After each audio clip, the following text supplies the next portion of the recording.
Dulu ia menunggu untuk diselamatkan. Kini ia yang menjadi penyelamat. Inilah kisah perjuangan seorang anak panti asuhan yang bersumpah menjadi dokter untuk kaum terpinggirkan.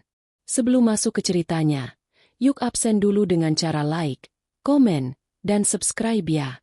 Bau karbol yang tajam menyambut pagi di panti asuhan Tresna Asih, berbaur dengan aroma samar bubur kacang hijau yang dimasak di dapur belakang. Bagi Anindita, bau itu adalah penanda hari baru, sebuah kepastian di tengah hidup yang serba tidak pasti. Di usianya yang ke-10, ia sudah terbiasa dengan ritme panti, bangun sebelum matahari terbit, antre di kamar mandi bersama 20 anak lain, sarapan dalam diam, lalu berbaris rapi menuju sekolah negeri di ujung jalan. Panti itu adalah sebuah bangunan tua peninggalan Belanda, dengan dinding-dinding tinggi yang catnya mengelupas seperti kulit kering. Di beberapa sudut, lumut hijau merambat, menjadi saksi bisu puluhan musim hujan yang telah dilewati. Namun, bagi Anindita, dinding itu bukan sekadar pembatas fisik.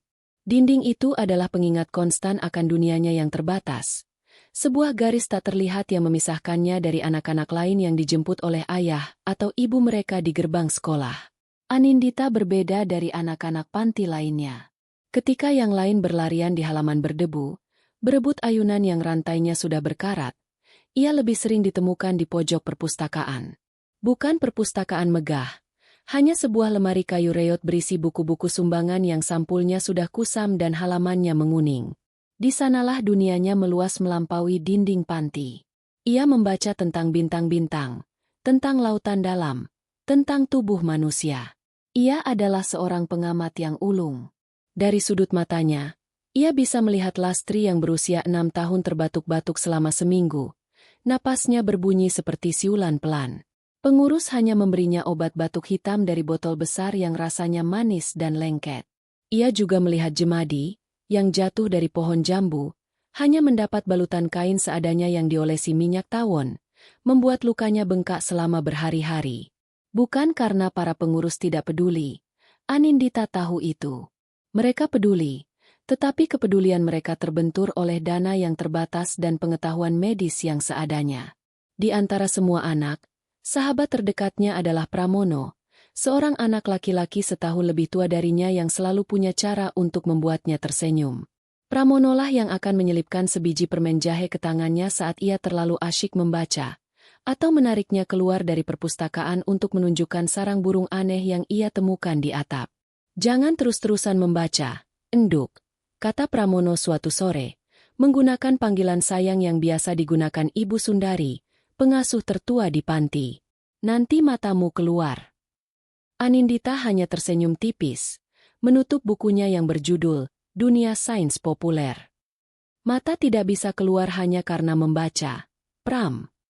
Kata siapa? Bisa saja. Nanti dia loncat, terus menggelinding ke selokan. Candanya sambil tertawa renyah. Tawa Pramono adalah salah satu suara terindah di panti itu. Suara yang bisa memecah kesunyian dan membuat dinding-dinding tua itu terasa lebih hangat. Persahabatan mereka adalah jangkar bagi Anindita. Di dunia yang seringkali terasa dingin dan acuh tak acuh, Pramono adalah bukti bahwa ia tidak sepenuhnya sendirian. Namun, di balik ketenangannya, sebuah benih kegelisahan mulai tumbuh di hati Anindita setiap kali ia melihat teman-temannya jatuh sakit. Kegelisahan seorang anak yang merasa tidak berdaya, yang tahu bahwa sesuatu seharusnya bisa lebih baik, tetapi tidak mengerti bagaimana caranya. Ia belum tahu bahwa kegelisahan itu adalah awal dari sebuah perjalanan panjang yang akan mengubah takdirnya selamanya. Malam itu datang tanpa peringatan. Hujan deras mengguyur atap panti, menciptakan musik monoton yang biasanya menenangkan. Tapi malam itu, suara hujan terdengar seperti tangisan. Pramono terbaring di ranjangnya.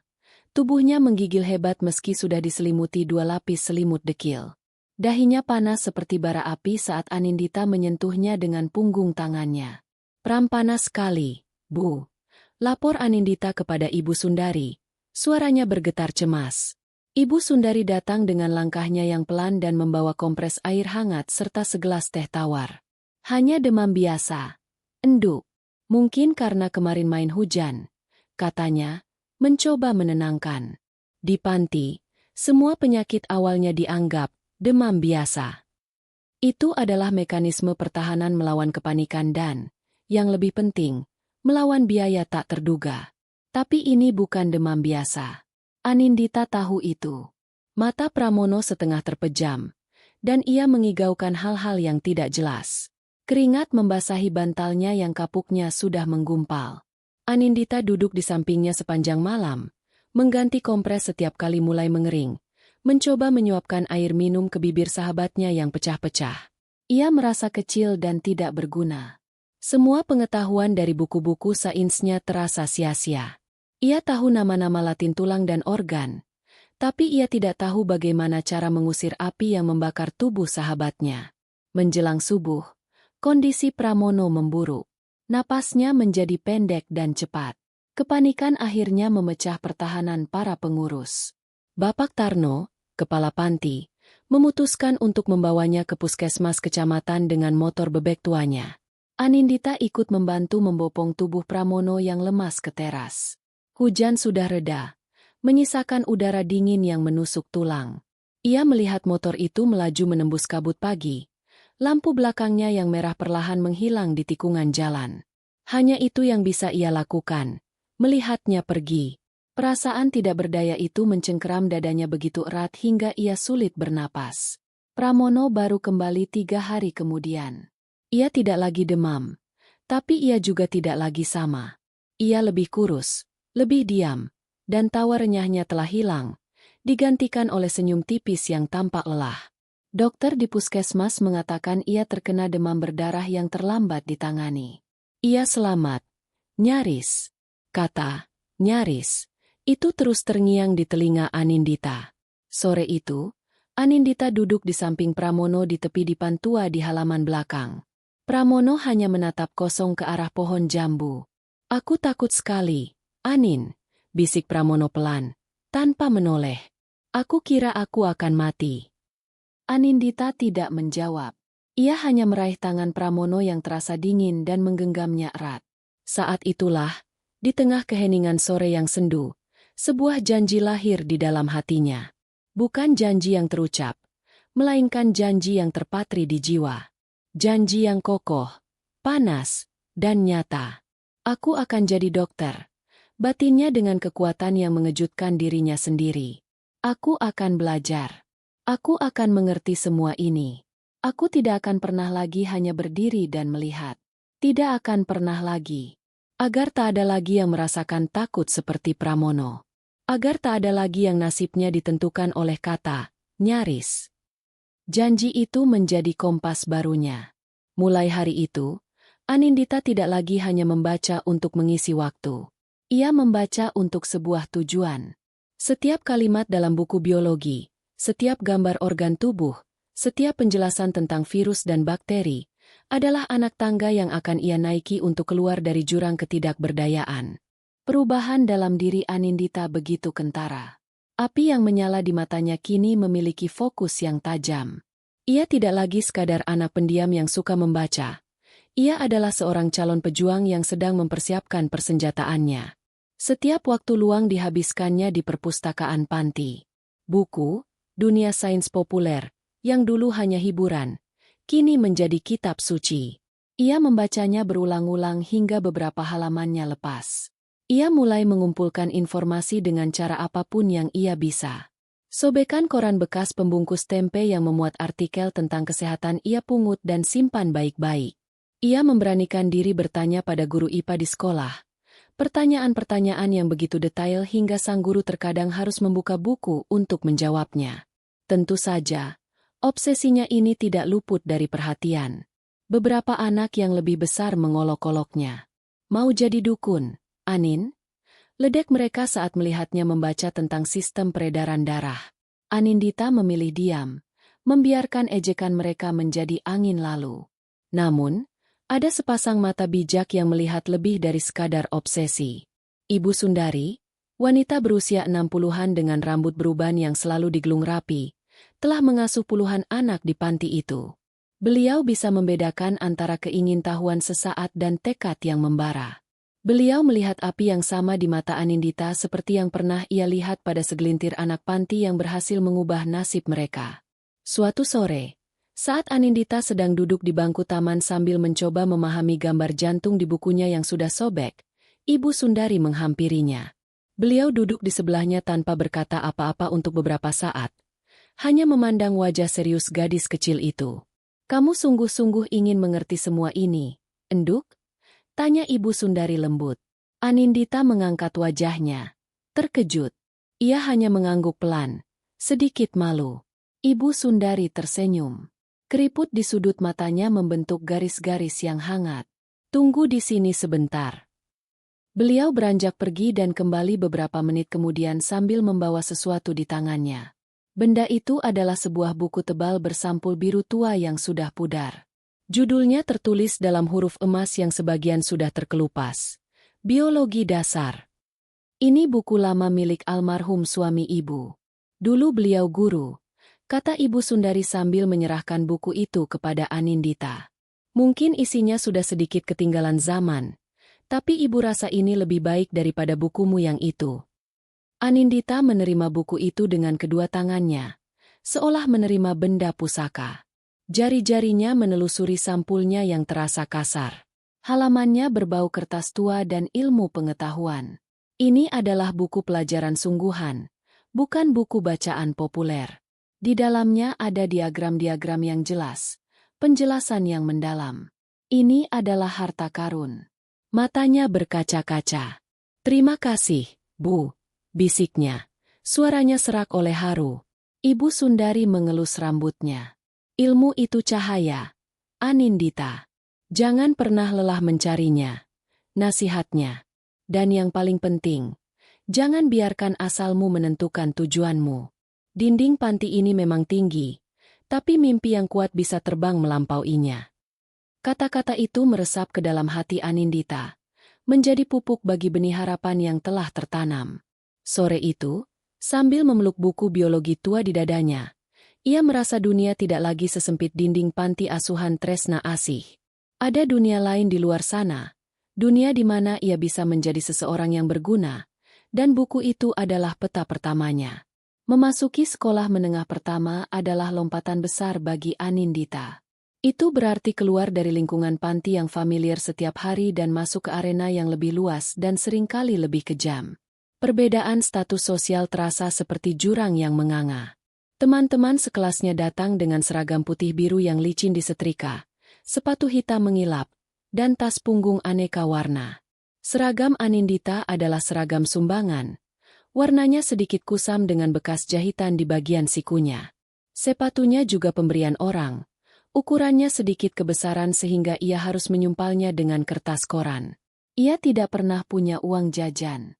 Saat jam istirahat, ketika teman-temannya berlarian ke kantin, ia akan pergi ke perpustakaan sekolah atau duduk di bawah pohon, membaca kembali buku dari Ibu Sundari. Perbedaan itu membuatnya menjadi sasaran empuk. "Ih, sepatunya jelek banget," bisik seorang gadis bernama Rika kepada teman-temannya. Cukup keras agar Anindita bisa mendengarnya. Namanya juga anak panti. Mana punya uang?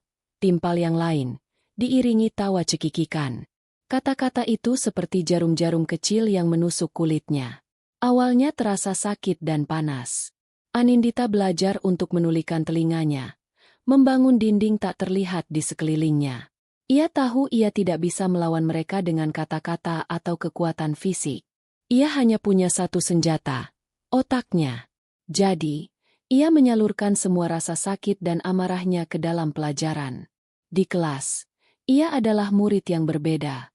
Ketika guru melontarkan pertanyaan, tangannya seringkali menjadi yang pertama teracung di udara. Jawabannya selalu tepat, lugas, dan seringkali lebih dalam dari yang diharapkan. Terutama di kelas biologi. Di sana, ia adalah ratunya. Ketika pelajaran membahas sistem pernapasan, ia tidak hanya hafal nama-nama organ, tapi ia bisa menjelaskan bagaimana alveolus bekerja, bagaimana pertukaran oksigen dan karbon dioksida terjadi. Ia menjelaskannya dengan semangat yang membuat teman-temannya terdiam dan gurunya, Pak Wibowo, menatapnya dengan kekaguman. Suatu hari, setelah Rika dan teman-temannya kembali mengejek tasnya yang talinya sudah usang, Pak Wibowo mengajukan pertanyaan sulit tentang perbedaan sel hewan dan sel tumbuhan. Tak ada yang bisa menjawab. Suasana kelas hening. Ada yang tahu? Tanya Pak Wibowo. Matanya menyapu seisi kelas. Anindita mengangkat tangannya. Dengan tenang dan percaya diri, ia menjelaskan tentang dinding sel, vakuola, dan kloroplas, menggunakan istilah-istilah yang ia pelajari dari buku Ibu Sundari. Setelah penjelasannya selesai, Pak Wibowo mengangguk-angguk puas. Jawaban yang sempurna. Anindita. Kalian semua, contohlah semangat belajarnya. Penampilan luar dan apa yang kalian miliki tidak akan berarti apa-apa jika kepala kalian kosong. Pak Wibowo menatap tajam ke arah Rika dan kelompoknya. Mereka langsung menunduk. Wajah mereka memerah. Untuk pertama kalinya, Anindita merasakan sebuah kemenangan.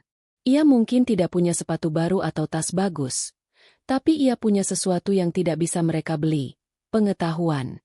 Sejak saat itu, perpustakaan bukan lagi hanya tempat pelarian, tapi juga markasnya. Di sana, ia menyusun strategi, mengasah senjatanya, dan mempersiapkan diri untuk pertempuran berikutnya yang jauh lebih besar, mendapatkan beasiswa untuk melanjutkan ke SMA favorit di kota. Ia tahu itu adalah satu-satunya jalan. Jalan yang harus ia tempuh sendirian. Kabar tentang pembukaan pendaftaran beasiswa penuh ke SMA Negeri 1, sekolah paling bergengsi di kota, menyebar seperti api.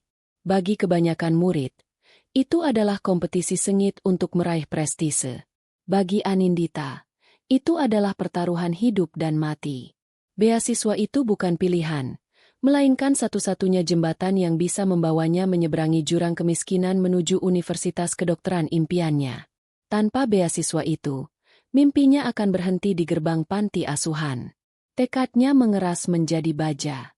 Jadwal hariannya menjadi lebih padat dan brutal. Ia bangun 1 jam lebih awal untuk belajar sebelum anak-anak lain bangun.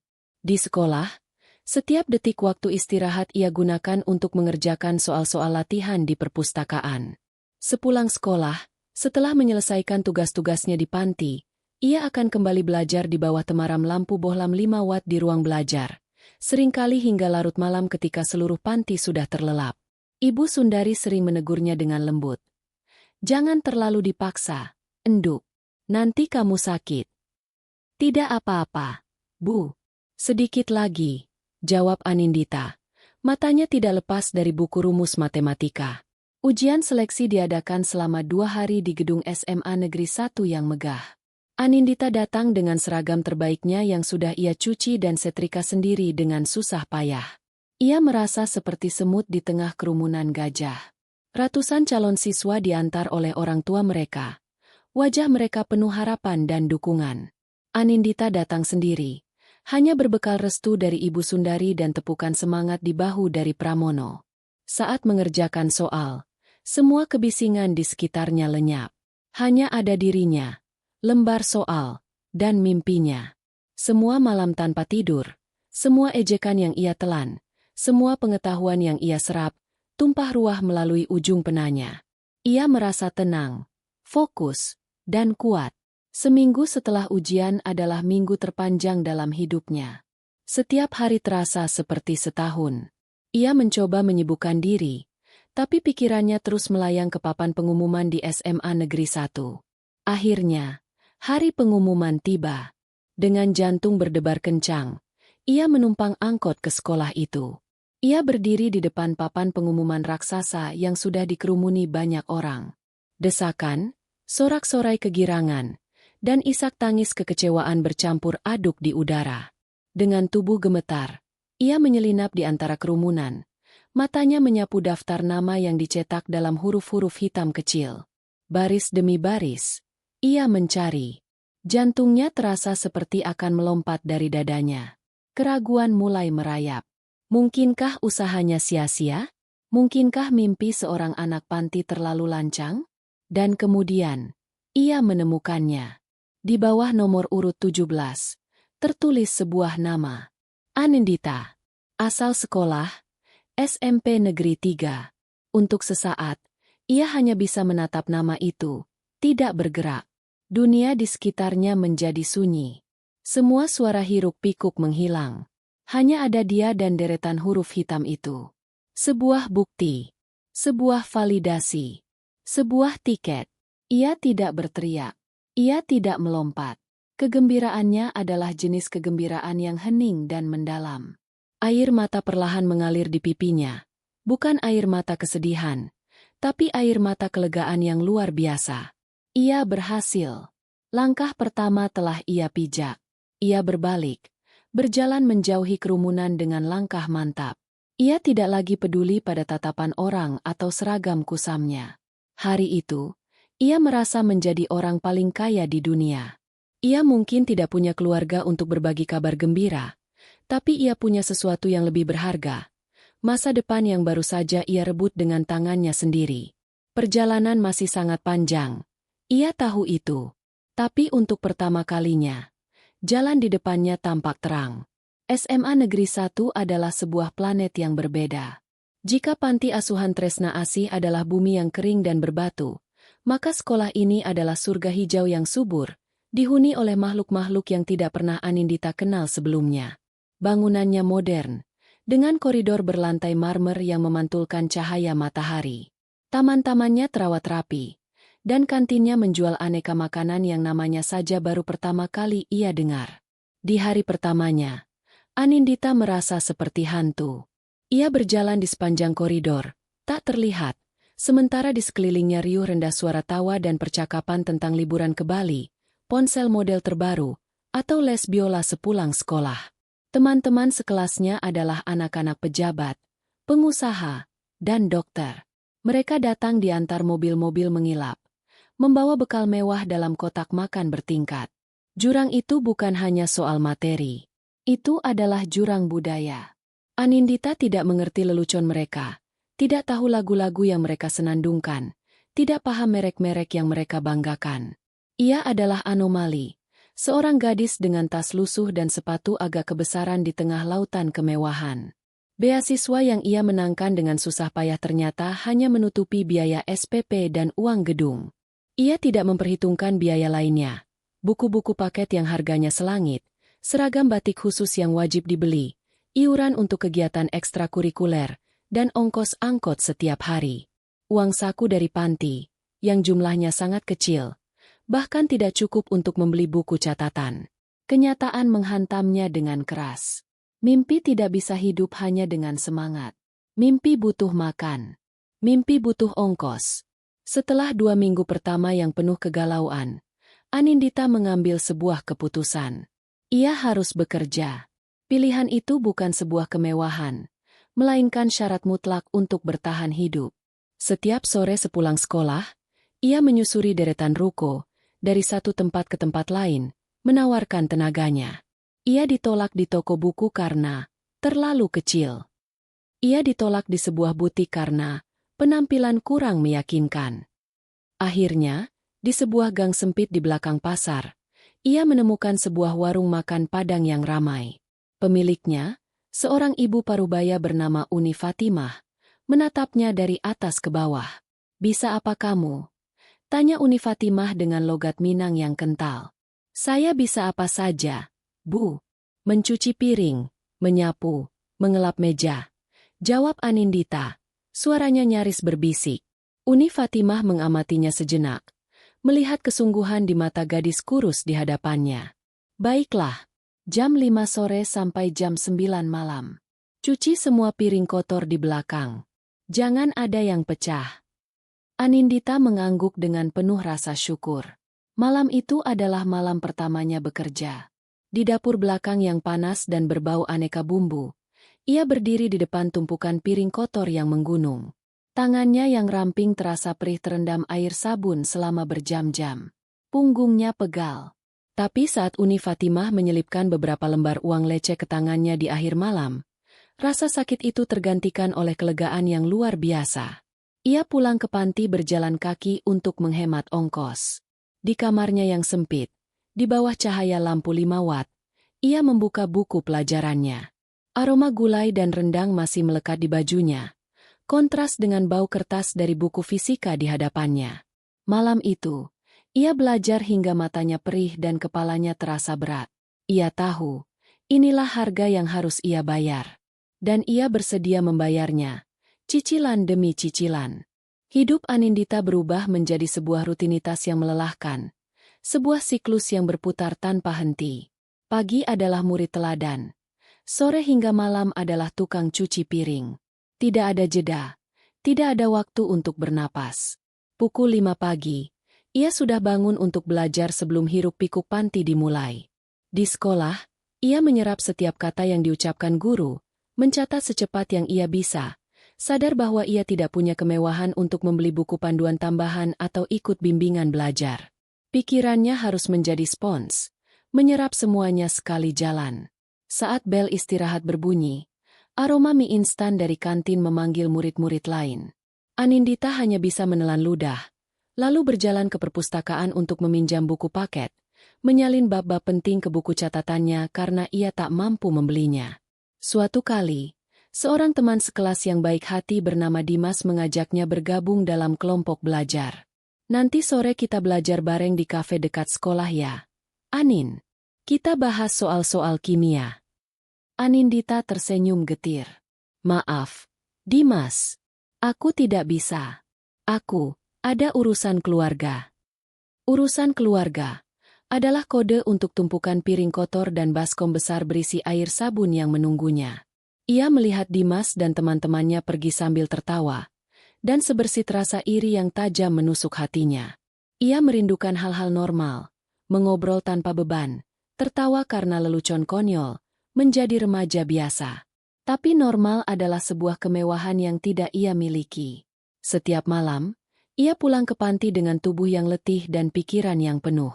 Ia akan belajar lagi, seringkali hanya ditemani suara jangkrik dan dengkur pelan teman-teman sekamarnya. Tak jarang ia tertidur dengan kepala di atas buku yang terbuka, dan bangun beberapa jam kemudian dengan bekas tinta di pipinya. Namun, di tengah semua pengorbanan itu, ada kemenangan-kemenangan kecil yang menjadi bahan bakarnya. Namanya selalu terpampang di peringkat 5 besar setiap pembagian rapor. Di kelas biologi, ia tetap tak terkalahkan. Saat ia menjelaskan siklus Krebs dengan lancar di depan kelas, ia bisa melihat kilat kekaguman di mata guru dan teman-temannya. Momen-momen itu adalah pengingat bahwa semua kerja kerasnya tidak sia-sia. 3 tahun berlalu dalam sekejap mata. Kelulusan SMA dirayakan dengan pesta meriah di aula sekolah.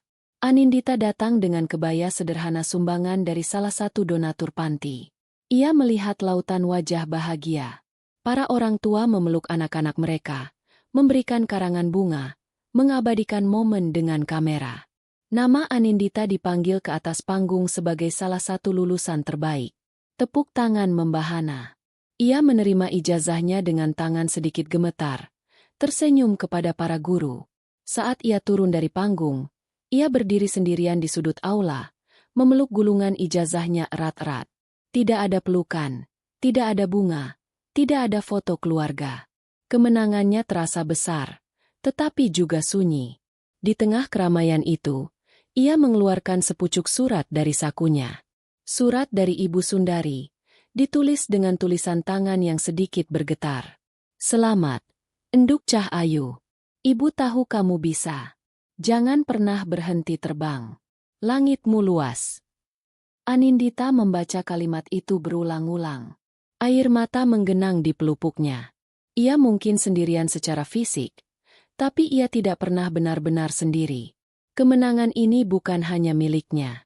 Ini adalah kemenangan untuk janji yang ia buat, untuk Ibu Sundari, dan untuk Pramono. Dengan ijazah di satu tangan dan surat di tangan lain, ia menatap masa depan. Perjuangan baru yang lebih besar telah menantinya. Fakultas Kedokteran. Memasuki Fakultas Kedokteran Universitas Gadjah Mada adalah seperti dilempar ke samudra setelah baru saja belajar berenang di kolam renang. Beban akademisnya 10 kali lipat lebih berat. Para mahasiswanya adalah kumpulan otak terbaik dari seluruh penjuru negeri. Persaingannya begitu ketat hingga terasa menyesakan. Anindita berhasil mendapatkan beasiswa bidik misi, sebuah anugerah yang menutupi biaya kuliah dan memberinya sedikit uang saku bulanan. Tapi biaya hidup di kota besar dan harga buku-buku kedokteran yang setebal kamus dan semahal perhiasan membuatnya harus kembali bekerja. Pekerjaan di warung makan tidak lagi cukup. Setelah pencarian yang melelahkan, Ia mendapatkan pekerjaan yang ironisnya sangat dekat dengan mimpinya, namun sekaligus sangat jauh, menjadi petugas kebersihan shift malam di rumah sakit akademik milik universitas. Setiap malam, setelah seharian penuh berkutat dengan anatomi, farmakologi, dan biokimia, ia akan berganti seragam menjadi pakaian biru petugas kebersihan. Ia mengepel lantai koridor yang panjang dan dingin, membersihkan ruang tunggu, dan mengosongkan tempat sampah. Ia sering melihat para dokter dan mahasiswa koas berjalan melewatinya, sibuk berdiskusi tentang pasien, tidak pernah melirik ke arahnya. Ia merasa seperti bayangan, roh tak terlihat di istana yang suatu hari nanti ingin ia taklukkan. Kombinasi antara kuliah yang menguras otak dan kerja fisik yang menguras tenaga mulai merenggut segalanya. Ia hanya tidur 3 atau 4 jam setiap hari. Lingkaran hitam di bawah matanya semakin pekat. Tubuhnya kurus kering. Ujian anatomi blok muskuloskeletal adalah momok bagi semua mahasiswa tingkat pertama. Materi hafalannya ribuan. Setiap nama Latin dari tulang, otot, saraf, dan pembuluh darah. Anindita sudah belajar selama berminggu-minggu, memanfaatkan setiap detik yang ia punya. Malam sebelum ujian, ia baru selesai bekerja pukul 2 pagi. Ia hanya punya waktu 3 jam untuk mengulang materi sebelum ujian dimulai pukul 7. Ia mencoba membaca, tapi huruf-huruf di buku teksnya menari-nari dan melebur menjadi satu. Di ruang ujian yang dingin, di hadapan lembar soal yang penuh dengan gambar dan pertanyaan rumit, otaknya terasa kosong. Benar-benar kosong. Ia menatap gambar tulang femur, tapi namanya tidak mau muncul di benaknya. Kepalanya berdengung. Keringat dingin membasahi pelipisnya. Ia mencoba menulis, tapi tangannya gemetar. Semua yang telah ia pelajari terkunci rapat di sebuah ruangan di otaknya, dan ia tidak bisa menemukan kuncinya. Ia gagal. Total. Beberapa hari kemudian, namanya terpampang di papan pengumuman. Ia harus menghadap Dr. Wijoyo, dosen anatomi yang paling ditakuti di seluruh fakultas. Dr. Wijoyo adalah seorang ahli bedah saraf yang brilian, namun terkenal tanpa ampun. Di ruangannya yang rapi dan berbau antiseptik, Anindita duduk di hadapan Dr. Wijoyo. Pria itu tidak menatapnya, hanya membolak-balik lembar jawaban Anindita yang nilainya sangat rendah. Saya sudah melihat nilai-nilai Anda di mata kuliah lain. Semuanya sangat baik, kata Dr. Wijoyo, suaranya dingin dan datar. Lalu ini, ia mengangkat lembar jawaban Anindita. Ini adalah pekerjaan orang yang tidak peduli. Atau orang bodoh. Anindita menelan ludah. Tenggorokannya tercekat. Fakultas ini tidak punya waktu untuk orang yang tidak serius. Nona Anindita. Lanjut Dr. Wijoyo. Akhirnya menatap lurus ke matanya. Tatapannya tajam seperti pisau bedah. Menjadi dokter adalah tentang disiplin dan ketahanan. Anda tidak bisa menyelamatkan nyawa jika Anda bahkan tidak bisa mengingat nama tulang paha Anda sendiri. Mungkin Anda salah memilih jurusan. Setiap kata terasa seperti tamparan. Anindita keluar dari ruangan itu dengan perasaan hancur lebur. Kalimat terakhir Dr. Wijoyo, mungkin Anda salah memilih jurusan, terus berputar di kepalanya. Untuk pertama kalinya sejak ia membuat janji di sisi ranjang Pramono, ia goyah. Ia merasa lelah yang amat sangat, lelah pada tubuh, pikiran, dan jiwanya. Ia duduk di sebuah bangku di taman kampus, membiarkan air matanya jatuh tanpa suara. Mungkin mereka semua benar. Mungkin mimpi seorang anak panti memang terlalu tinggi. Anindita tenggelam dalam keputusasaan. Selama beberapa hari, ia seperti mayat hidup. Ia tetap masuk kuliah, tetapi pikirannya melayang. Ia tetap bekerja di malam hari, tetapi gerakannya seperti robot. Api di dalam dirinya yang selama ini menyala terang, kini hanya tinggal bara yang nyaris padam. Sementara itu, Dr. Wijoyo merasa terusik. Ada yang tidak sinkron antara mahasiswi yang menjawab pertanyaannya dengan cemerlang di kelas dan mahasiswi yang menyerahkan lembar ujian yang nyaris kosong. Ia bukan dosen yang kejam, melainkan seorang penjaga gerbang yang ketat. Ia tidak mau meluluskan calon dokter yang tidak kompeten. Tapi kasus Anindita terasa aneh. Karena rasa penasaran profesional, ia melakukan sesuatu yang jarang ia lakukan. Ia mencari tahu. Ia bertanya kepada dosen wali Anindita, yang memberitahunya tentang latar belakang gadis itu sebagai penerima beasiswa penuh dari panti asuhan. Informasi itu sendiri sudah cukup mengejutkan. Suatu malam, saat ia harus kembali ke rumah sakit untuk urusan mendadak, ia melihat sosok yang familiar di ujung koridor yang sepi. Seorang petugas kebersihan sedang mengepel lantai dengan gerakan yang lesu namun teliti. Saat gadis itu berbalik, Dr. Wijoyo tertegun. Itu Anindita. Mengenakan seragam biru yang kebesaran, wajahnya pucat karena lelah. Pemandangan itu menjelaskan segalanya. Keesokan harinya, Dr. Wijoyo meminta seluruh mahasiswa tingkat 1 untuk menyerahkan buku catatan mereka dengan dalih untuk evaluasi metode pencatatan.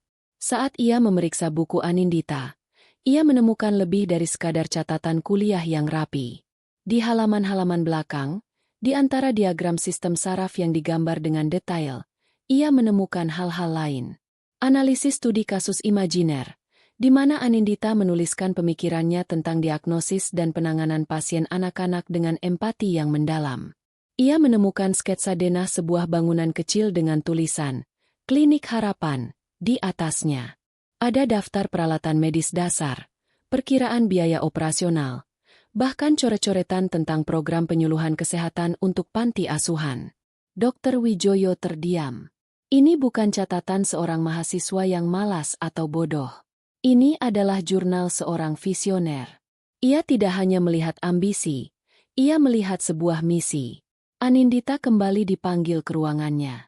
Ia datang dengan pasrah, mengira akan menerima surat peringatan atau bahkan anjuran untuk cuti. Ia duduk dengan kepala tertunduk. Dr. Wijoyo meletakkan buku catatan Anindita di atas meja, membukanya di halaman sketsa, Klinik Harapan. Ini apa? Tanyanya. Suaranya tidak lagi sedingin sebelumnya. Ada nada keingintahuan yang tulus. Anindita mengangkat wajahnya. Kaget. Dengan ragu, dan dengan suara yang nyaris tak terdengar, ia menceritakan semuanya. Tentang Pramono. Tentang janjinya. Tentang mimpinya untuk membangun tempat di mana anak-anak seperti dirinya bisa mendapatkan perawatan tanpa perlu khawatir soal biaya. Ia menceritakannya bukan sebagai pembelaan, tapi sebagai sebuah pengakuan. Dr. Wijoyo mendengarkan tanpa menyela. Setelah Anindita selesai, ia bersandar di kursinya, menatap gadis di hadapannya dengan pandangan baru.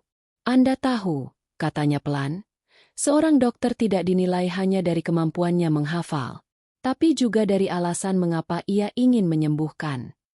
Ia berhenti sejenak, lalu menatap Anindita dengan tajam. Saya akan memberi Anda satu kesempatan. Ujian perbaikan, lisan, langsung dengan saya minggu depan.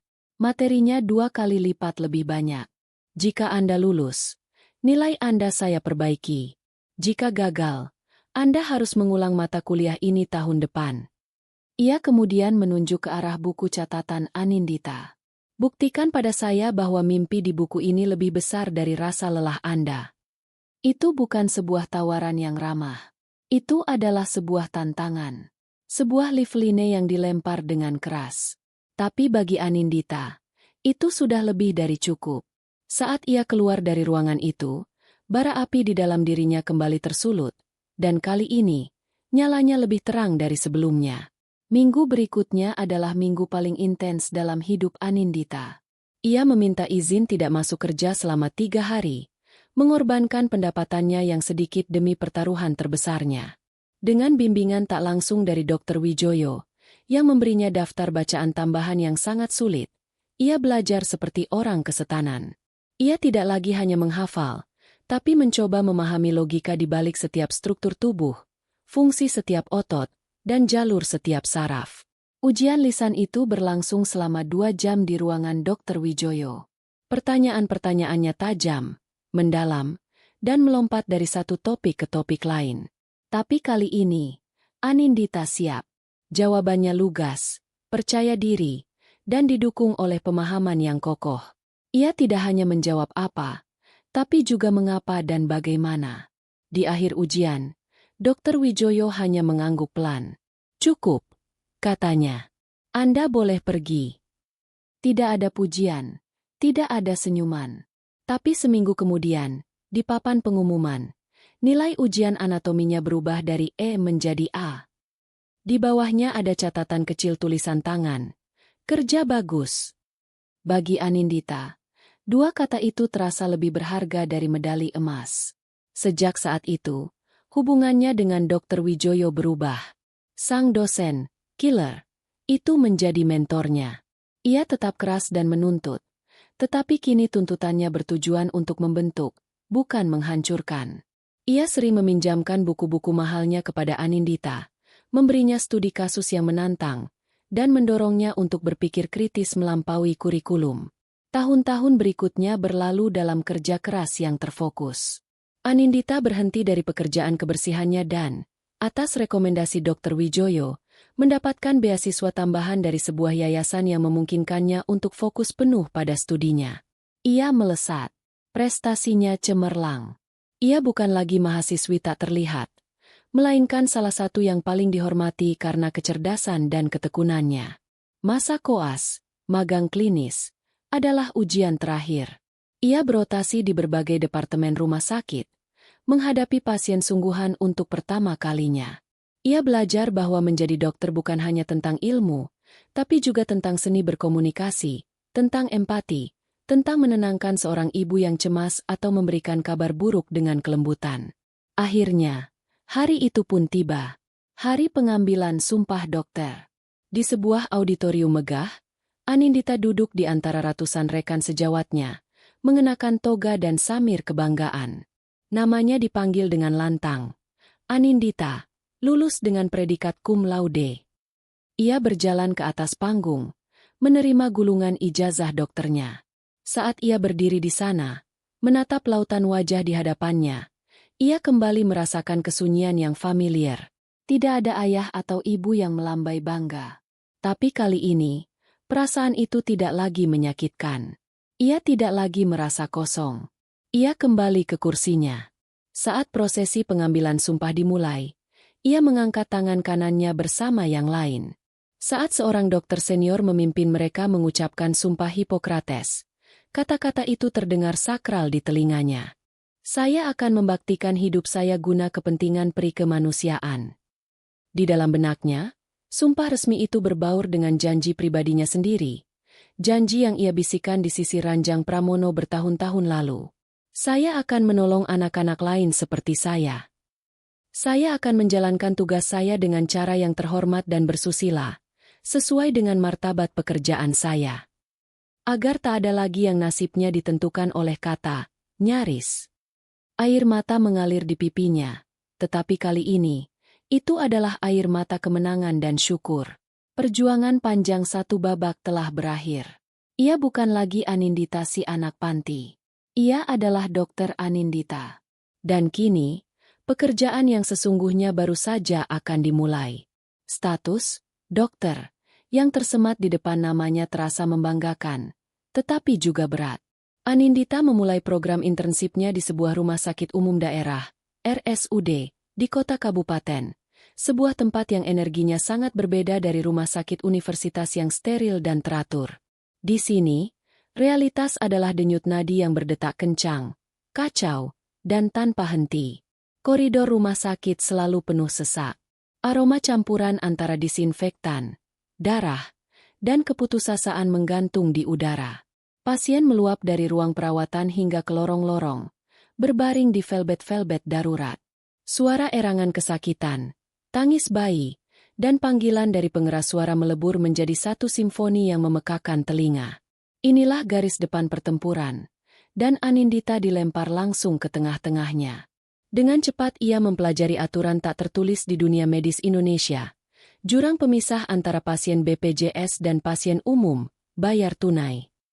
Secara teori, semua pasien berhak mendapat perlakuan yang sama. Secara praktik, birokrasi dan keterbatasan sumber daya menciptakan dua jalur pelayanan yang berbeda. Ia melihatnya dengan mata kepala sendiri. Seorang bapak tua dengan serangan jantung harus menunggu berjam-jam di UGD karena kamar HCU, High Care Unit, untuk kelas BPJS penuh. Sementara di saat yang sama, seorang pasien umum dengan koneksi bisa langsung mendapatkan kamar di ruang VIP. Puncak kekecewaannya terjadi pada suatu sore yang sibuk di poli anak. Seorang ibu datang membawa putranya yang berusia 7 tahun, Wawan, dengan keluhan sakit kepala hebat dan kejang beberapa kali di rumah. Wawan tampak lesu dan pucat. Naluri medis Anindita segera menyala. Gejala itu mengarah pada sesuatu yang serius di otaknya. Mungkin infeksi atau tumor. Kita harus segera melakukan CT scan kepala, Dok. Usul Anindita kepada dokter residen senior yang menjadi atasannya hari itu. Dokter senior itu, seorang pria yang tampak lelah dan kewalahan, melirik status Wawan. Pasien BPJS kelas 3. Ia menghela napas panjang. Jadwal CT scan untuk pasien BPJS non-darurat penuh sampai 2 minggu ke depan. Lagi pula, prosedurnya kita harus observasi dulu, berikan obat anti kejang dan pereda nyeri. Kalau tidak ada perbaikan dalam beberapa hari, baru kita ajukan konsul ke bagian saraf untuk pertimbangan CT scan. Tapi Dok, ini gejalanya sudah jelas. Menunggu bisa berbahaya, desak Anindita. Suaranya tercekat oleh frustrasi. Dokter Anindita, kata seniornya dengan nada tajam namun tanpa emosi. Selamat datang di dunia nyata. Ada ratusan pasien seperti ini. Kita bekerja berdasarkan prosedur dan fasilitas yang ada, bukan berdasarkan buku teks. Berikan saja resepnya. Hati Anindita terasa seperti diremas. Ia terpaksa menulis resep, menjelaskan kepada sang ibu dengan kata-kata yang terasa hampa. Saat ibu dan anak itu berjalan gontai keluar dari ruangan, Anindita menatap mereka dengan perasaan bersalah yang mendalam. Jas putih yang ia kenakan tiba-tiba terasa seperti kostum kebohongan. Ia adalah seorang dokter, tapi ia tidak berdaya melawan monster bernama sistem. Malam itu, saat jaga di UGD, ia mendengar kabar bahwa Wawan kembali dilarikan ke rumah sakit dalam kondisi tidak sadarkan diri. Kejangnya semakin parah. Kali ini, statusnya menjadi darurat dan ia langsung mendapatkan CT scan. Hasilnya mengonfirmasi ketakutan Anindita. Ada abses besar di otaknya yang membutuhkan operasi segera. Operasi itu berhasil, tetapi karena penanganan yang terlambat, Wawan mengalami kelumpuhan di sisi kiri tubuhnya. Anindita berdiri di luar ruang ICU, menatap Wawan yang terbaring lemah melalui kaca. Ia tidak merasa sedih. Ia merasa marah. Kemarahan yang dingin dan membara. Mimpinya tentang klinik harapan, bukan lagi sekadar cita-cita mulia.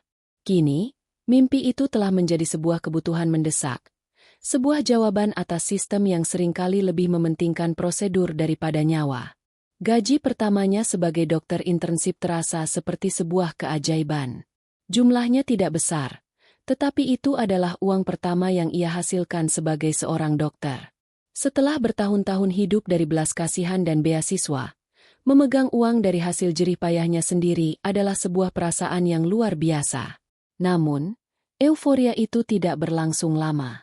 Ia sadar bahwa setiap rupiah yang ia miliki adalah amunisi untuk perang yang lebih besar. Maka, ia memulai rezim penghematan yang ekstrim.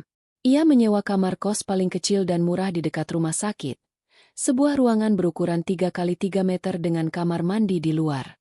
Tidak ada AC, hanya kipas angin kecil yang berputar berisik. Sementara dokter-dokter muda lainnya mungkin akan merayakan gaji pertama dengan membeli ponsel baru, makan di restoran, atau merencanakan liburan singkat, Anindita justru membeli sebuah celengan kaleng besar.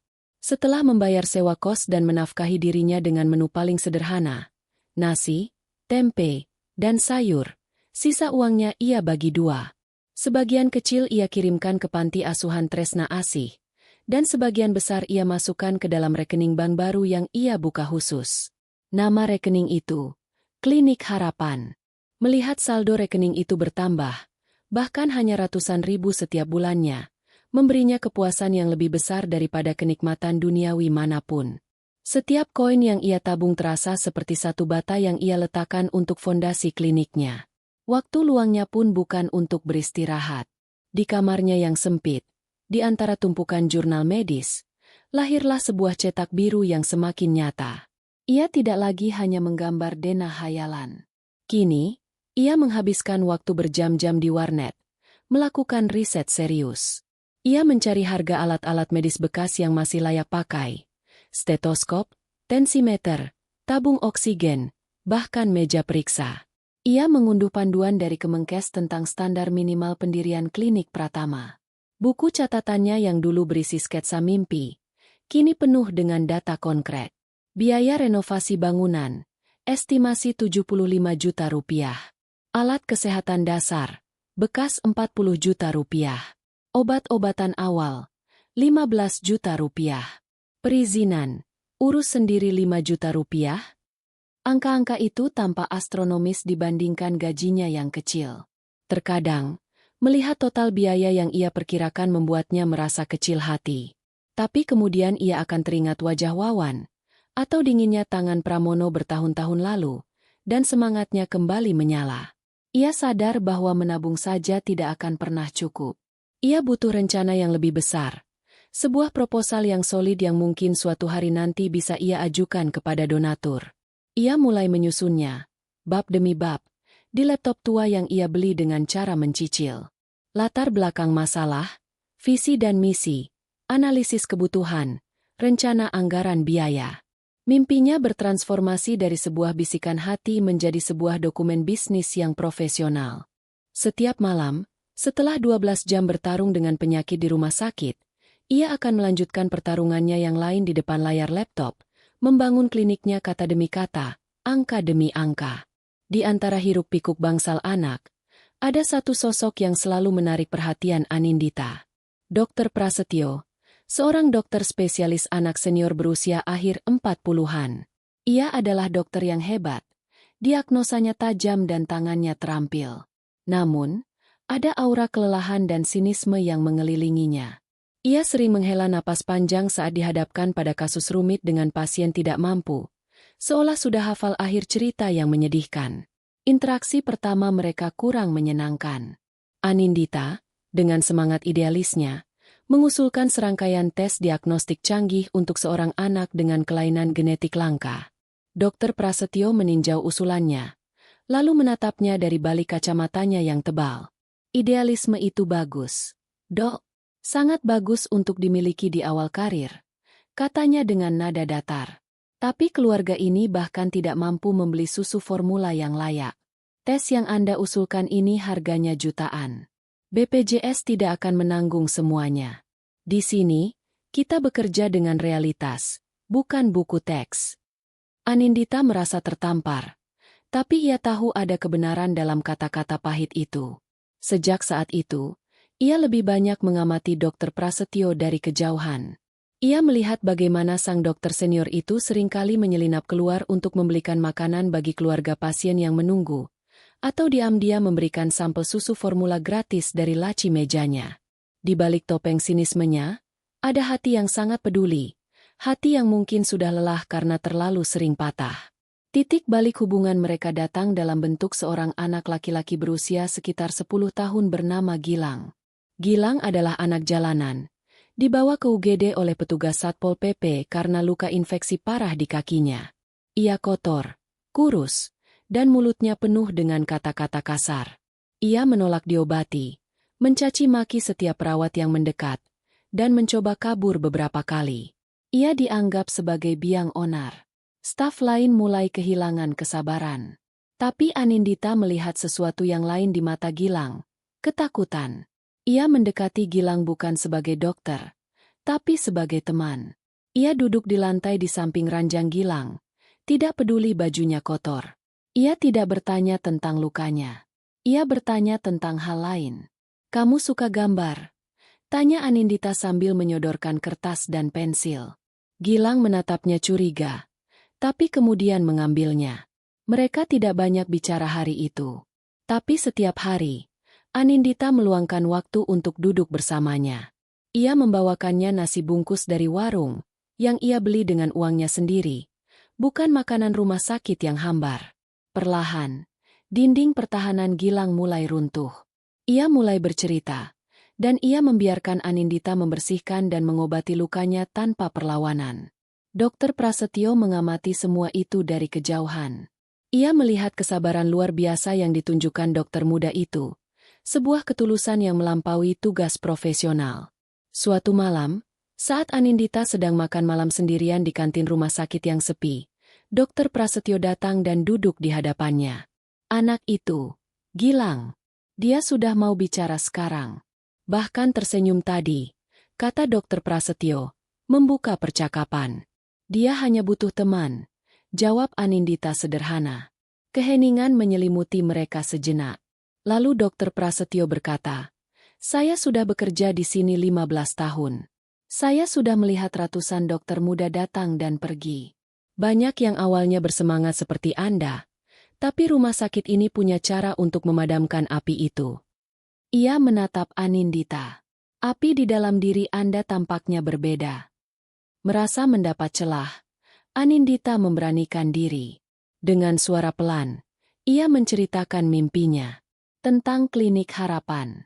Tentang sebuah tempat di mana anak-anak seperti Gilang tidak akan pernah ditolak. Dokter Prasetyo mendengarkan dengan saksama. Ekspresinya tidak terbaca. Anindita mengira ia akan menertawakan kenaifannya. Namun, setelah ia selesai, sang dokter senior itu terdiam lama, menatap cangkir kopinya yang sudah dingin.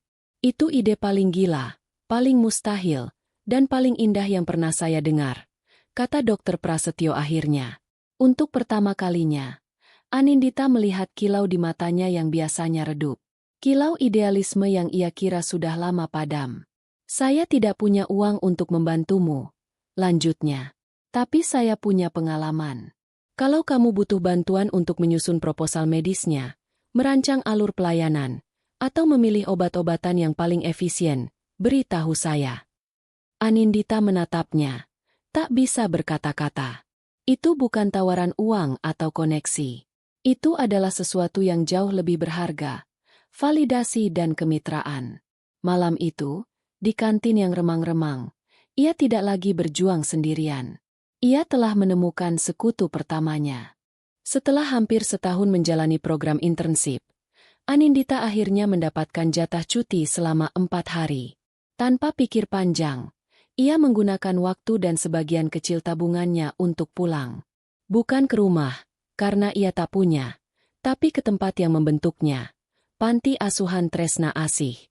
Perjalanan dengan bus ekonomi selama 8 jam terasa singkat. Saat ia melangkah melewati gerbang panti yang catnya semakin pudar, sebuah perasaan hangat yang familiar menyelimutinya. Anak-anak kecil yang tidak mengenalnya menatap dengan penasaran. Tapi beberapa anak yang lebih besar, yang dulu adalah teman sepermainannya, berlari menyambutnya. Mbak Anin pulang, teriak mereka. Puncak dari kepulangannya adalah pertemuan dengan Ibu Sundari. Wanita itu kini terlihat lebih ringkih, langkahnya lebih pelan, dan garis-garis di wajahnya semakin dalam. Tapi saat melihat Anindita berdiri di hadapannya, mengenakan kemeja rapi dan membawa tas jinjing, matanya berbinar dengan kebanggaan yang tak terhingga.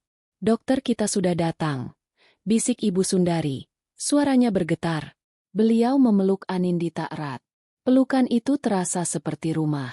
Sudah Ibu bilang, langitmu luas, enduk. Anindita tidak datang dengan tangan kosong. Ia membawa kardus-kardus berisi vitamin, obat-obatan dasar, dan susu formula yang ia kumpulkan dari donasi kecil rekan-rekannya di rumah sakit. Hari kedua, ia mengubah ruang tamu panti menjadi sebuah klinik darurat. Dengan stetoskop yang melingkar di lehernya, ia memeriksa setiap anak di panti, satu persatu. Ia tidak hanya memeriksa. Ia mendengarkan keluhan mereka, mengobati luka lecet, mengidentifikasi gejala kurang gizi, dan memberikan penyuluhan kepada para pengurus tentang pentingnya cuci tangan dan makanan bergizi. Saat ia memeriksa seorang gadis kecil yang menderita infeksi kulit, ia teringat pada dirinya sendiri bertahun-tahun lalu, yang hanya bisa melihat dalam ketidakberdayaan. Kini, ia bisa mendiagnosis, memberikan salep yang tepat, dan meyakinkan anak itu bahwa semuanya akan baik-baik saja. Perasaan itu tak ternilai harganya. Pengalamannya di panti menegaskan satu hal. Masalah kesehatan anak-anak kurang mampu bukan hanya tentang akses ke pengobatan saat sakit. Ini tentang pencegahan, edukasi, dan nutrisi. Visinya untuk klinik harapan pun berkembang. Itu tidak boleh hanya menjadi tempat untuk orang sakit. Itu harus menjadi pusat kesehatan komunitas, sebuah rumah untuk harapan, tempat di mana anak-anak bisa tumbuh sehat dan kuat. Tanpa sepengetahuannya, Kegiatan bakti sosial kecil-kecilannya itu menarik perhatian seorang wartawan dari koran lokal, yang kebetulan sedang mencari cerita inspiratif. Sang wartawan datang, mewawancarai Anindita dan Ibu Sundari. 2 hari setelah Anindita kembali bertugas, sebuah artikel kecil terbit di halaman daerah. Judulnya sederhana, "Dari Anak Panti, Pulang Menjadi Dokter untuk Panti."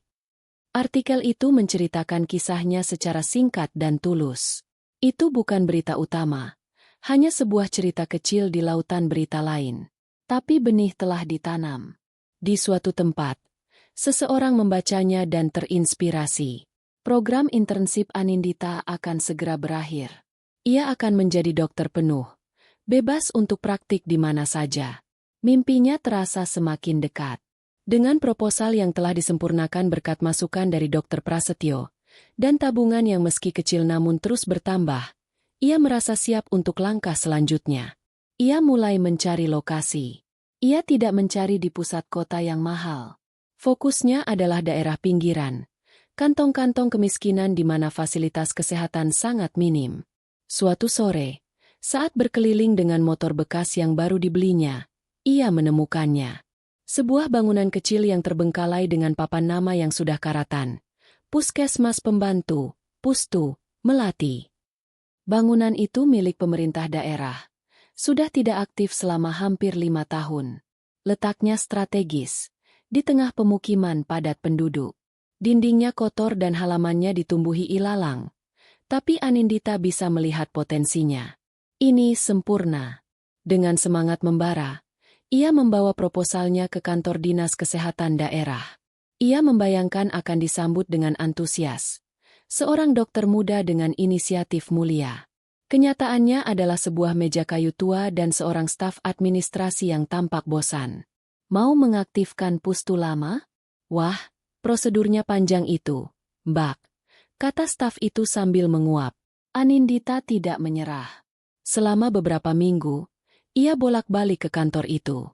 Ia dilempar dari satu meja ke meja lain, dari satu bagian ke bagian lain. Setiap pejabat yang ia temui memberinya jawaban yang sama. Bagus idenya, tapi sulit eksekusinya. Ia diminta mengisi puluhan formulir, melampirkan belasan dokumen, dan membuat surat permohonan yang ditujukan ke berbagai eselon. Ia merasakan dinding yang tak terlihat namun kokoh bernama birokrasi. Mereka tidak menolaknya secara langsung, tapi mereka membuatnya lelah dengan proses yang berbelit-belit. Di mata mereka, ia hanyalah seorang dokter muda idealis tanpa koneksi atau kekuatan politik. Di saat yang bersamaan, ia meminta bantuan seorang teman untuk membuat rincian biaya renovasi dan pengadaan alat untuk bangunan pustu itu. Saat ia menerima hasilnya, semangatnya kembali jatuh. Angka yang tertera di sana membuatnya pusing. 300 juta rupiah. Tabungannya selama bertahun-tahun bahkan tidak sampai seperlimanya. Sore itu, Anindita duduk di sebuah warung kecil di seberang pustu Melati yang terbengkalai. Ia memandang bangunan impiannya itu, yang kini tampak seperti benteng yang tak bisa ditembus. Di dalam tasnya ada setumpuk proposal yang terasa sia-sia dan sebuah penawaran biaya yang mustahil. Hujan gerimis mulai turun, membuat pemandangan di depannya semakin kelabu. Ia telah berhasil melewati badai kemiskinan, kesepian, dan tekanan akademis. Tapi kini, ia dihadapkan pada musuh baru yang tidak berwujud. Sebuah sistem yang apatis dan gunung uang yang menjulang tinggi. Untuk pertama kalinya, ia bertanya-tanya apakah mimpinya ini benar-benar akan terwujud. Keputusasaan adalah kabut tebal yang dingin. Selama berminggu-minggu, Anindita terperangkap di dalamnya. Setiap pagi ia bangun dengan semangat untuk mencoba lagi, namun setiap sore ia pulang dengan bahu yang merosot, membawa pulang penolakan-penolakan halus yang lebih menyakitkan daripada hardikan. Proposalnya yang tebal dan rapi kini terasa seperti kumpulan mimpi yang tak akan pernah bangun. Dr. Prasetyo, sekutunya yang setia, mencoba memberinya perspektif yang realistis. Sudah saya bilang sejak awal, Anin, ini ide gila. Katanya suatu sore di kantin rumah sakit, bukan untuk mematahkan semangatnya, tapi untuk mempersiapkannya pada kenyataan. Melawan pemerintah daerah itu seperti meninju dinding. Tanganmu yang akan sakit, bukan dindingnya. Anindita tahu dokternya benar. Tapi menyerah terasa seperti mengkhianati setiap detik perjuangannya. Ia memutuskan untuk mencoba satu kali lagi, upaya terakhir yang putus asa. Ia berhasil mendapatkan jadwal untuk bertemu langsung dengan Kepala Dinas Kesehatan, seorang birokrat senior yang mendekati masa pensiun. Pertemuan itu singkat dan sopan. Sang kepala dinas memuji proposalnya, menyebutnya sangat mulia dan inspiratif. Lalu datanglah pukulan terakhir itu, yang dibungkus dengan bahasa formalitas yang mematikan. Mohon maaf, Dr. Anindita. Aset daerah seperti Pustu Melati tidak bisa dialihfungsikan begitu saja kepada pihak swasta atau yayasan tanpa melalui proses lelang terbuka yang panjang dan harus mendapatkan persetujuan dari DPRD. Itu aturannya. Prosesnya bisa memakan waktu bertahun-tahun tanpa jaminan keberhasilan. Pintu itu tertutup. Bukan dibanting, tapi ditutup dengan pelan dan dikunci rapat-rapat. Anindita keluar dari kantor itu dengan perasaan hampa. Harapannya untuk Pustu Melati telah mati. Sore itu, ia kembali ke lingkungan sekitar Pustu, seperti peziarah yang mengunjungi makam mimpinya. Ia duduk di warung yang sama, memesan teh tawar, dan menatap bangunan terlantar itu untuk terakhir kalinya. Saat itulah, saat kabut keputusasaan terasa paling pekat, matanya menangkap sesuatu. Tepat di seberang jalan, di sebuah ruko 2 lantai yang catnya sudah kusam dan jendelanya berdebu, tergantung sebuah spanduk kecil yang sudah sobek ditiup angin. Tulisannya sederhana, ruko ini disewakan. Sebuah ide gila, sebuah percikan kecil di tengah kegelapan, menyambar benaknya. Ruko itu jelek, sempit, jauh dari ideal. Tapi ruko itu milik perorangan. Ia tidak perlu meminta izin pada DPRD. Ia tidak perlu melewati labirin birokrasi. Ia hanya perlu bernegosiasi dengan pemiliknya. Tiba-tiba, fokusnya bergeser. Mungkin ia selama ini membidik target yang salah. Mungkin mimpinya tidak harus lahir di gedung pemerintah yang megah. Mungkin mimpinya bisa lahir di tempat yang sederhana, di sebuah ruko tua yang terlupakan. Ia menghabiskan sisa tehnya dengan cepat. Kabut di hatinya mulai tersibak. Ia mungkin telah kalah dalam satu pertempuran, tetapi ia belum kalah dalam perang ini. Targetnya telah berubah, dari yang sempurna menjadi yang memungkinkan. Dan dalam kemungkinan itu, harapan kembali bertunas. Langkah pertama Anindita adalah menghubungi nomor telepon di spanduk sewa. Pemiliknya, seorang pensiunan bernama Pak Harso, ternyata tinggal tak jauh dari situ. Dengan gugup, Anindita menemuinya. Pak Harso adalah seorang pria tua yang ramah, mantan guru SD yang sangat dihormati di lingkungannya. Saat Anindita menjelaskan niatnya untuk menyewa ruko itu dan mengubahnya menjadi klinik gratis, sesuatu yang tak terduga terjadi.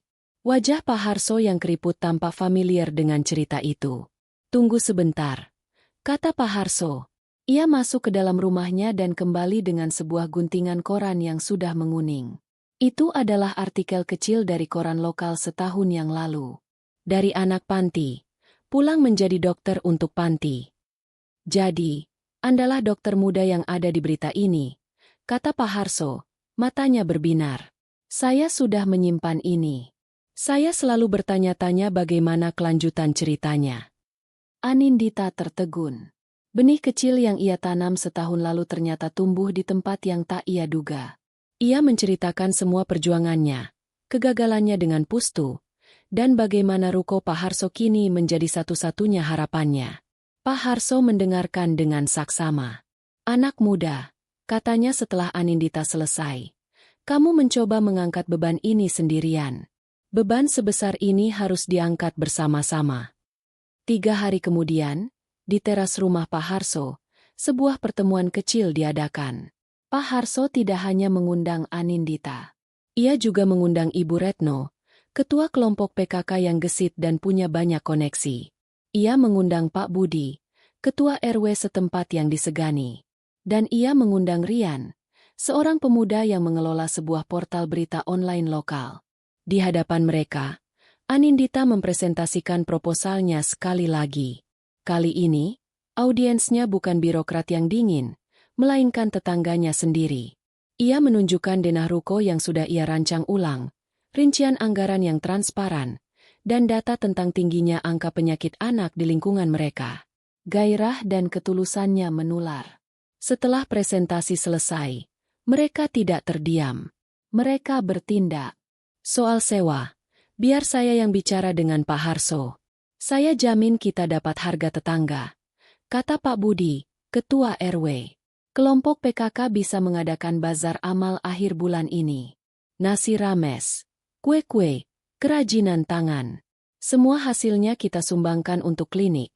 Sambung Ibu Retno dengan penuh semangat.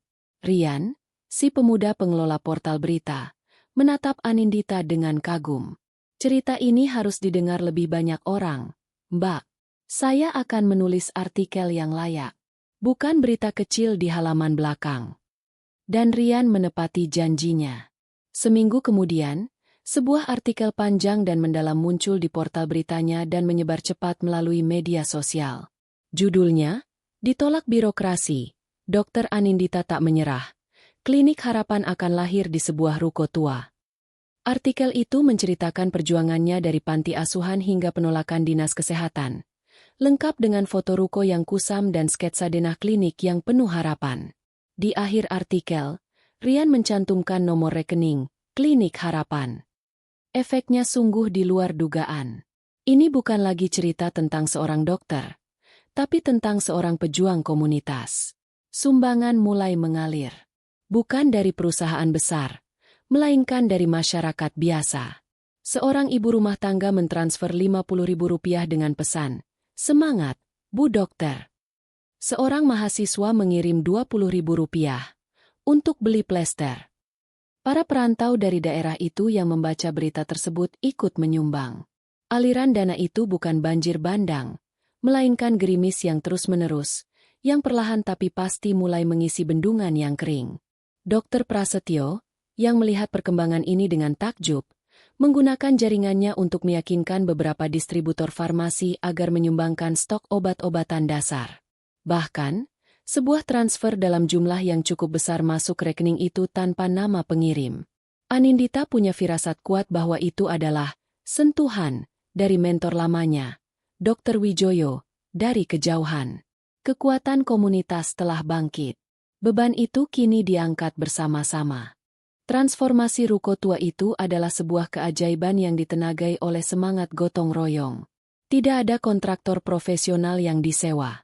Yang ada adalah tangan-tangan tulus dari warga sekitar. Setiap akhir pekan, ruko itu ramai seperti sarang lebah. Para bapak-bapak, dipimpin oleh Pak Budi, bekerja memperbaiki atap yang bocor dan memasang skat-skat ruangan. Para pemuda Karang Taruna mengecat dindingnya dengan warna putih dan biru muda yang cerah, membuat ruangan yang tadinya suram menjadi lapang dan bersih. Ibu-ibu PKK membersihkan setiap sudut, menjahit gorden dari kain sumbangan, dan menata sebuah pojok bermain kecil dengan mainan-mainan bekas yang masih layak pakai. Anindita ada di sana setiap saat, mengarahkan, membantu, dan bekerja bersama mereka. Ia belajar cara mengaduk semen, memegang roket, dan memasang wastafel. Jas dokternya telah berganti dengan kaos oblong yang berlepotan cat. Tapi senyum tidak pernah lepas dari wajahnya. Klinik ini bukan lagi hanya mimpinya. Ini adalah mimpi seluruh warga. Mereka membangunnya bukan hanya dengan semen dan cat, tetapi juga dengan tawa, keringat, dan harapan. Setelah 1 bulan kerja bakti, keajaiban itu selesai. Ruko yang tadinya gelap dan berdebu kini telah menjadi sebuah surga kecil yang rapi. Di depannya terpasang sebuah papan nama sederhana yang dibuat oleh tukang kayu setempat, Klinik Harapan. Hari peresmiannya jauh dari kemewahan. Tidak ada pejabat, tidak ada gunting pita, tidak ada sorotan kamera media besar. Yang ada hanyalah tikar yang digelar di teras, tumpeng nasi kuning buatan ibu-ibu PKK, dan puluhan wajah bahagia dari warga sekitar.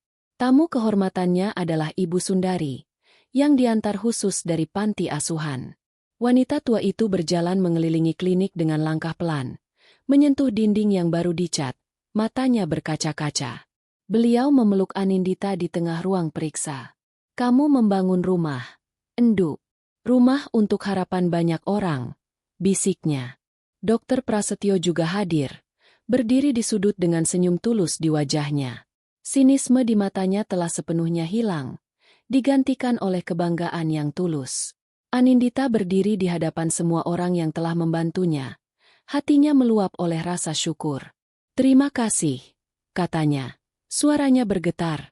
"Klinik ini bukan milik saya. Klinik ini milik kita semua. Ini adalah bukti bahwa jika kita berjalan bersama, tidak ada mimpi yang terlalu tinggi." Saat tumpeng dipotong dan doa dipanjatkan, semua orang tahu bahwa ini bukanlah akhir, melainkan sebuah awal yang baru dan indah. Hari pertama klinik harapan dibuka. Udara pagi terasa segar, dan cahaya matahari menembus jendela, menerangi ruangan yang berbau cat baru dan antiseptik. Anindita duduk di belakang meja periksanya. Jantungnya sedikit berdebar. Ia dibantu oleh Ibu Retno, ketua PKK yang ternyata memiliki latar belakang sebagai asisten perawat. 1 jam berlalu. Belum ada pasien yang datang. Kecemasan mulai merayap. Apakah orang-orang ragu? Apakah mereka tidak percaya? Tepat saat keraguan itu muncul, pintu klinik terbuka pelan. Seorang perempuan muda masuk dengan ragu-ragu. Ia menggendong seorang anak perempuan berusia sekitar 3 tahun yang wajahnya memerah dan terus merengek. "Permisi, Bu Dokter," kata perempuan itu pelan. "Saya dengar di sini gratis ya? Anak saya sudah 2 hari demam tinggi, tidak mau makan." Anindita segera berdiri dan tersenyum hangat. "Tentu saja, Bu. Silakan masuk. Siapa nama jagoan kecil ini?" "Namanya Rara," jawab sang ibu sambil membawa anaknya ke ruang periksa.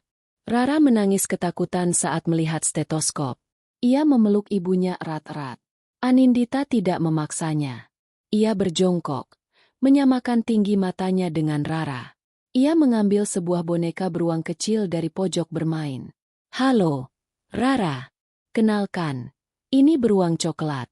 Dia juga lagi batuk-batuk," kata Anindita dengan suara lembut, seolah bicara pada boneka itu. "Coba Bu Dokter periksa dulu ya. Beruang, buka mulutnya." "Aa." Rara berhenti menangis. Ia menatap adegan itu dengan penasaran. Setelah memeriksa si beruang, Anindita menoleh pada Rara. "Nah, sekarang giliran Rara. Biar cepat sembuh seperti beruang coklat." Dengan sedikit bujukan, Rara akhirnya mau diperiksa. Anindita melakukannya dengan cepat dan efisien, sambil terus mengajaknya bicara. Ia mendiagnosis radang tenggorokan akut. Setelah pemeriksaan selesai, ia tidak hanya memberikan obat. Ia menjelaskan kepada sang ibu dengan sabar cara meminumkannya. Pentingnya memberikan banyak cairan, dan makanan apa yang baik untuk Rara. Ia memberikan keyakinan dan ketenangan, sesuatu yang seringkali lebih manjur daripada obat itu sendiri. Saat mereka hendak pulang, sang ibu menggenggam tangan Anindita. Matanya basah oleh air mata haru. "Terima kasih, Bu Dokter. Terima kasih banyak. Saya tidak tahu harus kemana lagi." Ucapan "terima kasih" yang tulus itu menghantam Anindita dengan kekuatan yang luar biasa. Ucapan itu adalah bayaran untuk semua malam tanpa tidur, semua hinaan yang ia terima, semua pintu yang tertutup di depan wajahnya. Ucapan itu adalah segalanya. Saat menatap punggung ibu dan anak yang berjalan menjauh, Anindita tahu bahwa setiap detik perjuangannya tidak ada yang sia-sia. Bulan-bulan berlalu. Kabar tentang klinik harapan menyebar dari mulut ke mulut. Ruang tunggunya yang kecil kini tak pernah sepi. Selalu ada suara tangis bayi, obrolan para ibu, dan tawa anak-anak yang berebut mainan di pojok bermain. Dindingnya yang dulu kosong kini dipenuhi oleh gambar-gambar matahari dan rumah hasil karya para pasien kecilnya. Klinik itu telah menjadi jantung komunitas. Dokter Prasetyo menepati janjinya. Datang setiap hari Kamis sore untuk memberikan konsultasi gratis. Mahasiswa-mahasiswa kesehatan dari universitas terdekat mulai datang untuk menjadi relawan, membantu administrasi dan memberikan penyuluhan. Donasi-donasi kecil terus mengalir, cukup untuk menjaga klinik tetap beroperasi. Suatu sore, senja mewarnai langit dengan semburat jingga. Pasien terakhir sudah pulang. Anindita berdiri sendirian di depan jendela kliniknya, menatap keluar. Anak-anak berlarian di jalanan depan. Tawa mereka terdengar riang. Pemandangan yang sederhana, namun terasa begitu damai. Ia menyentuh kaca jendela yang dingin. Ingatannya melayang kembali ke masa lalu. Ke sebuah jendela lain di panti asuhan Tresna Asih. Ia melihat bayangan dirinya sendiri, seorang gadis kecil kurus yang kesepian, yang selalu menatap dunia luar dengan kerinduan, berharap ada seseorang, siapapun, yang akan datang untuk menyelamatkannya, untuk membuat segalanya menjadi lebih baik. Ia teringat dinginnya tangan Pramono. Ia teringat sumpah tanpa suara yang ia ikrarkan di sisinya. Ia teringat lelahnya mencuci piring, hinanya diremehkan, pedihnya kegagalan, dan frustrasinya menghadapi dinding birokrasi. Semua itu terasa seperti terjadi pada orang lain, di kehidupan yang lain. Sebuah senyum tipis terukir di bibirnya. Gadis kecil di jendela itu telah menunggu begitu lama. Menunggu pahlawan. Menunggu penyelamat. Ia menatap pantulan wajahnya di kaca jendela. Wajah seorang dokter. Seorang perempuan yang lelah namun bahagia. Yang dikelilingi oleh hasil dari mimpi yang ia wujudkan dengan keringat dan air mata. Ia tidak lagi menunggu. Ia telah menjadi orang yang selama ini ia tunggu. Dulu aku menunggu seseorang datang menyelamatkanku, bisiknya pada senja. Kini aku yang menyelamatkan mereka. Kisah Anindita adalah bukti nyata. Terkadang, untuk menyalakan cahaya bagi banyak orang, kita hanya perlu menjaga satu lilin harapan di hati kita agar tidak pernah padam. Terima kasih sudah menyimak sampai akhir. Sekarang giliranmu. Menurutmu, rintangan mana yang paling berat dalam perjuangan Dr. Anindita? Melawan kemiskinan atau melawan sistem?